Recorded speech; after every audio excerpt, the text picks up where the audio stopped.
The headlights of the convoy flickered in the distance, a thread of light that stitched me to the world as the blackness swallowed everything else. I had been driving with them for hours, a line of trucks stretched out on the empty highway like a metal snake cutting through the dark. The monotony of the road had a way of numbing you, making time bleed into itself, so that hours felt like minutes. Or maybe it was the other way around. Either way, the clock on my dash blinked 3 a.m. in dull green light. I gripped the wheel tighter, shaking off the drowsiness. There's something about driving through the middle of nowhere that makes your mind play tricks on you. Shapes flicker at the edge of your vision, shadows creep along the periphery. But with the convoy ahead and behind me, I wasn't alone. We were a chain, bound by the hum of diesel engines and the faint crackle of the CB radio. The fog began rolling in a little after 3, thickening into an oppressive wall of gray. It clung to the world like wet cotton, heavy and damp, muting the world around us. I could barely see the taillights of the truck in front of me. The fog swirled and shifted in ways that made my skin prickle, but I kept my focus on the convoy, trusting their brake lights to guide me. Then we came to the bridge. The convoy slowed to a crawl as the road narrowed. The headlights illuminated the weathered planks of an old wooden bridge, barely wide enough for one truck at a time. One by one, the trucks ahead crossed, their taillights vanishing into the dense fog on the other side. I waited my turn. The bridge was ancient, creaking under the weight of each passing rig, but it held. When it was my turn, I took a breath and rolled onto it. The wood groaned beneath my truck, a deep, unsettling sound that sent vibrations up through the wheel. Halfway across, a loud creak echoed from below. Then, nothing. Silence. The truck stilled beneath me as if frozen in time. I pressed the gas, but the engine didn't respond. The CB radio crackled with static, useless. I glanced ahead, squinting through the fog, and that's when I saw them, the trucks. But something was wrong. They weren't moving. The convoy, the trucks I had been following all night, they were sinking into the road. Slowly, as if the earth itself had become quicksand, the rigs descended, swallowed up by the black, sticky asphalt. Their trailers tilted, their cabs sinking front first as though dragged by some unseen force. I blinked, rubbed my eyes, but it was no illusion. They were disappearing, swallowed whole by the road that had once held us. I slammed my foot down on the pedal, desperate to move, to escape whatever was happening. But my truck refused to budge. The engine sputtered once, then died completely, leaving me stranded on the bridge in thickening fog. The silence pressed down on me, so loud it felt like a weight on my chest. Then, faintly, I heard it, a whisper. At first, it seemed like a trick of the wind, but then it grew louder, closer. Words I couldn't understand, hissing through the mist, circling the cab. "Who's there?" I called out, but my voice sounded weak, swallowed by the fog. The whispers continued, growing more frantic. My heart raced as I fumbled for the radio, but it was dead, nothing but static. I grabbed the door handle, desperate for fresh air, for escape, but the handle wouldn't move. It was stuck. Panic clawed at my throat as I yanked harder. Still nothing. Then something moved in the fog. A shadow. No, a figure. Tall and gaunt, its outline barely visible against the swirling gray. My breath caught in my throat as it drifted closer, its shape becoming clearer, more human but wrong somehow. Its arms were too long, its head too low, as if its neck had been stretched, twisted unnaturally. It moved toward me, slow and deliberate. I pounded on the window, screaming now, trying to break free, but the figure only drifted closer. Its face, if you could call it that, was pale and featureless, like smooth, wet clay. It reached the side of my truck, and with a sickening sound, its long, bony fingers slid up the glass, tapping once, twice. The whispers intensified, filling the cab, growing louder until they were a chorus of voices, all speaking at once. The air grew colder, freezing my breath in my lungs. I couldn't move, couldn't scream. The figure pressed its face to the window, and though it had no eyes, I felt it watching me, studying me. Then, just as suddenly as it had appeared, the figure was gone. The fog thinned slightly, and in the distance, I saw lights. Headlights, maybe? Help? I grabbed the door handle again, and this time, it opened. I tumbled out of the truck, my boots hitting the old wooden planks of the bridge with a hollow thud. I ran. I didn't care where I was going, didn't care about the truck or the convoy, or the fact that the ground beneath me felt unstable, like the bridge was about to give way. I just ran toward the lights, toward any sign of safety. But the fog swallowed me whole. I stopped when I realized the lights weren't ahead of me anymore. They were behind me. The same dim headlights that I had thought would lead me to safety were now staring back from where I had come. I turned around slowly, my pulse pounding in my ears, and saw the truth. The convoy was gone. The road, the trucks, everything. All of it was gone. I stood in the middle of nowhere, surrounded by fog, with nothing but the whispers and the distant, fading sound of creaking wood. The ground beneath me shifted, and I realized, too late, that I wasn't standing on solid ground at all. I was sinking. Just like the trucks, just like the road. I screamed, but the fog swallowed that too.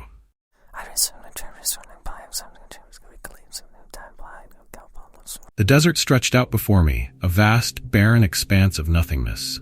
I had been driving for hours, maybe longer. Time felt irrelevant out here, where the landscape never changed. Just miles and miles of cracked, dry earth on either side of the narrow strip of road. The only sign of life was the steady hum of my truck's engine and the occasional static on the CB radio. It was the dead of night, the sky an inky black sea, broken only by the faint shimmer of stars.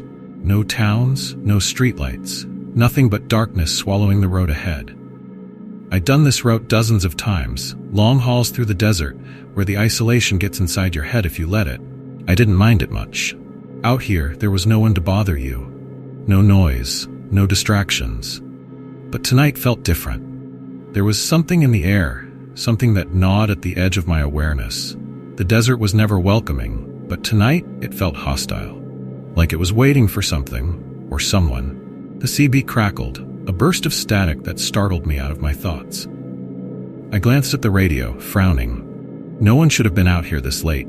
I hadn't seen another vehicle for hours, and the truck stops were miles back. The static died down, replaced by a faint, distorted voice. Need help, truck broken down, can't move. The words were barely audible, slurred as if whoever was speaking was far away, or worse. I picked up the mic, hesitating for a moment before pressing the button. "Where are you?" I asked, my voice sounding strange in the enclosed cab. "What's your position?" Silence. I scanned the highway in both directions, looking for any sign of another vehicle. No headlights, no taillights, just the empty roads stretching into the darkness behind me. My heart thumped harder in my chest. Maybe it was just a bad signal, someone trying to reach a distant station. But that voice, it had sounded desperate. The CB hissed again. This time the voice came back, louder, clearer, like it was right next to me. "They're coming. They're right behind me." I felt a cold wave of dread wash over me. My hands tightened on the wheel, knuckles white. Instinctively, I glanced in my side mirror, expecting to see nothing but the empty desert. But what I saw made my blood run cold. Two sets of headlights, blazing in the darkness, were barreling toward me at breakneck speed. The beams weaved erratically, like the drivers were struggling to keep control. Or maybe they weren't trying to. My heart hammered against my ribs as I slammed on the brakes, the truck screeching as it ground to a halt on the side of the road. The headlights were closer now, speeding toward me, blinding in the rearview mirror. My mouth went dry as I stared at them, frozen in place. I couldn't tear my eyes away. There was something wrong with the way they moved, the way they seemed to shift, like they were coming from a place that wasn't quite real. I turned around in my seat, expecting to see the approaching vehicles hurtling down the highway, but there was nothing. The road behind me was empty. No headlights, no trucks, nothing but the oppressive, silent void of the desert night. I blinked, my mind scrambling to make sense of what I had just seen. I could still hear the distant roar of engines, the rush of tires on asphalt, but there was nothing there. My hands were shaking. I reached for the mic again, my voice cracking as I spoke. "Who are you? What's happening?" The CB was silent now, not even static. I waited, my breath coming in shallow, uneven bursts. A minute passed, maybe more. The tension in the air was thick, suffocating. I leaned forward, peering into the rearview mirror again, half expecting those headlights to reappear, chasing me down. Then, without warning, the CB sprang back to life. "They're here." The voice was barely a whisper, but I heard it clear as day. My skin crawled, every hair on the back of my neck standing on end. Before I could react, a loud bang reverberated through the cab, like something had struck the side of the truck. hard. I jolted in my seat, heart pounding in my ears. Another bang followed, then another coming from all sides as if something or someone was outside, hammering against the steel. I grabbed the door handle, instinctively reaching for the lock, but then stopped. What if it was already inside? The thought hit me like a punch to the gut. I swallowed hard, forcing myself to stay calm, to think. The banging grew louder, more insistent, as if whatever was out there wanted in. Desperately, I flicked the interior lights on and scanned the cab. Nothing. It was just me and the truck, the dashboard casting an eerie glow in the darkness. My breath fogged the windshield as I exhaled, trying to steady myself. But deep down, I knew something wasn't right. Another bang, this time from the back of the truck, like something heavy had been thrown against the trailer. I gripped the wheel, torn between the urge to run and the instinct to stay put. My mind raced. I didn't know what I was dealing with, but I knew I didn't want to find out. Before I could make a decision, the banging stopped. Just like that, silence settled over the truck again, so thick it felt unnatural. I waited, my muscles tense, listening for any sign of movement, but there was nothing. No whispers, no footsteps, only the desert wind brushing lightly against the sides of the truck. I don't know how long I sat there, frozen in place, but eventually I built up the courage to move. My hands were still trembling as I grabbed the gear shift and eased the truck back onto the road. The CB remained silent. Whatever it was, whoever it was, they were gone now. I drove for a while, keeping one eye on the mirrors, half expecting those headlights to reappear, to come tearing out of the darkness again. But they never did. The road was empty, the desert quiet, and yet I couldn't shake the feeling that I wasn't alone. Hours passed, and the sky began to lighten, the first hints of dawn bleeding into the horizon. I told myself I'd imagined it, that the isolation had gotten to me, that the voice on the CB had been nothing more than a glitch. But as the sun crept higher and I finally pulled into a rest stop, I noticed something that made my stomach drop. Dirt, thick, smeared streaks of it, all along the sides of the truck, as if something had been clawing at it, trying to get in. I stared at the marks, my heart pounding again, louder than before. I glanced around, suddenly hyper-aware of the quiet surrounding me. No other trucks, no people, just the desert and whatever was out there waiting. And I knew, deep down, that this was far from over.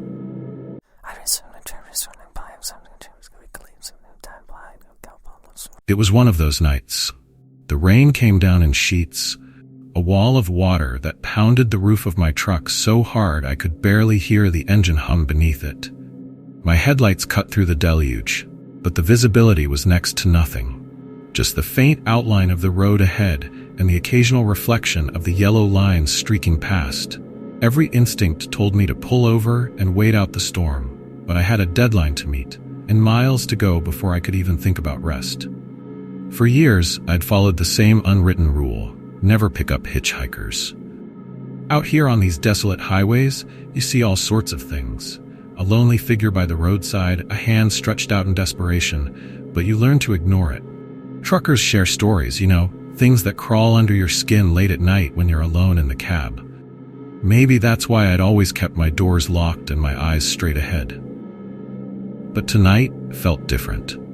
Maybe it was the storm, or maybe it was the hours on the road weighing down on me, but when I saw her standing there in the rain, my hand hesitated on the wheel.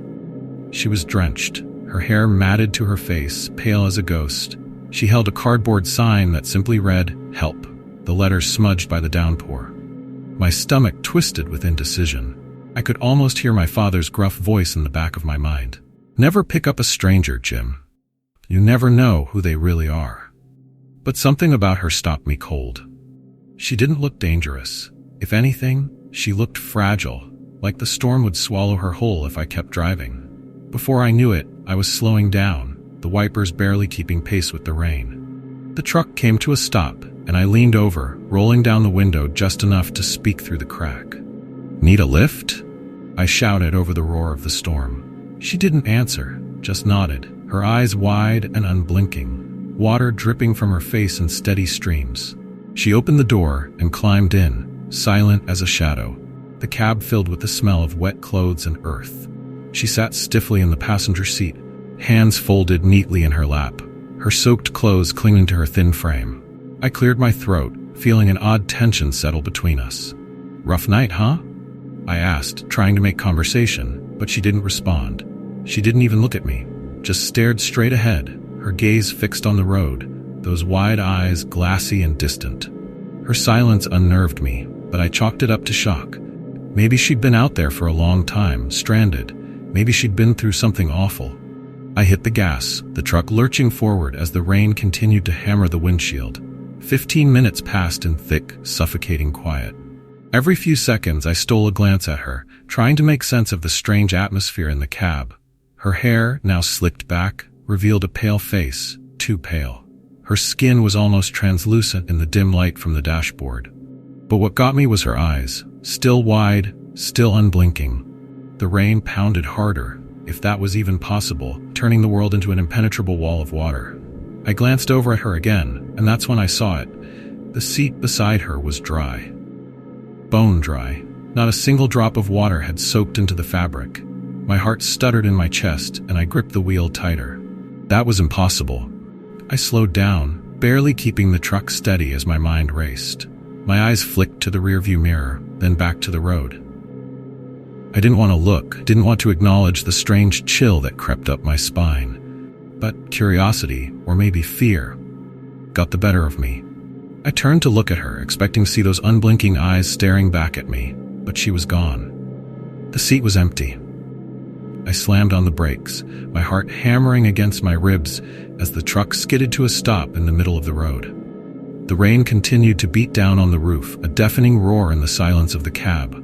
My pulse pounded in my ears as I whipped my head from side to side, scanning the empty passenger seat, the dashboard, the road ahead. No one was there. The seat was still dry, perfectly dry, as if no one had been sitting there at all. My breath came in shallow, rapid bursts. What the hell was going on? I leaned forward, gripping the wheel, trying to steady myself. Maybe I was losing it. Maybe the long hours, the storm, the isolation, it was all getting to me. That's when I made the mistake of checking the rearview mirror. She was there, in the sleeper cab, sitting cross-legged, her pale face barely visible in the dim light from the dash, her wet hair hanging in dark strands around her hollow cheeks. And she was smiling. Not a kind smile, not the sort of smile you give someone when you're relieved or grateful. No, this was something else, something that made my blood run cold. Her lips stretched too wide, the corners pulling up toward her eyes in a way that wasn't natural, wasn't human. I froze, my hands glued to the wheel, my heart slamming in my chest. She didn't move, didn't make a sound. Just sat there, watching me through the mirror, that grin carved into her face like it was etched in stone. Every instinct screamed at me to get out, to run, but I couldn't move. I couldn't even blink. My throat was dry, my skin clammy. I forced myself to look away from the mirror, my eyes darting to the road ahead, trying to focus on anything but the figure sitting behind me. I needed to do something, anything. My mind raced, searching for a way out, but I was trapped. Trapped in the cab with... The rain continued to pound, but it was distant now, muted beneath the thunderous beating of my heart. I swallowed hard, forcing myself to glance back at the rearview mirror. She was still there, closer now. Her face inches from the glass, her eyes wide, unblinking, her grin even wider, stretching impossibly across her face. My chest tightened, and I felt the weight of something pressing down on me, something cold and heavy, like fingers wrapping around my throat. Suddenly, the truck's lights flickered, the dashboard dimming before plunging the cab into complete darkness. Panic surged through me. I couldn't see her anymore, but I could feel her presence. Then, through the pitch black, I heard it, a soft, raspy whisper. "You should have kept driving." A cold breath brushed the back of my neck, sending ice through my veins. I couldn't move, couldn't scream, couldn't breathe. My body was paralyzed with fear. And in that moment, I knew she wasn't just some hitchhiker. She wasn't even human. The truck's engine sputtered, groaned, and then mercifully roared back to life. The dashboard lights flickered back on, and in a blind panic, I floored the gas pedal, the tires screeching against the wet road as I tore through the storm, desperate to outrun whatever I had let in. I didn't look in the mirror again. I drove for miles, the rain eventually easing into a light drizzle, but the fear never left me. The whole time, I could feel her, lingering in the shadows of the sleeper cab, watching, waiting. When I finally pulled into a gas station at dawn, I leapt from the truck, my hands shaking so bad I could barely hold the keys. I half expected her to follow me out, to step into the light of day with that terrible smile. But she didn't. I opened the back of the cab to check, heart hammering in my chest. Empty. But when I climbed back into the driver's seat, there it was, carved into the seatbelt where she'd been sitting. "You'll see me again." And I knew, with a gut-wrenching certainty, that she wasn't lying.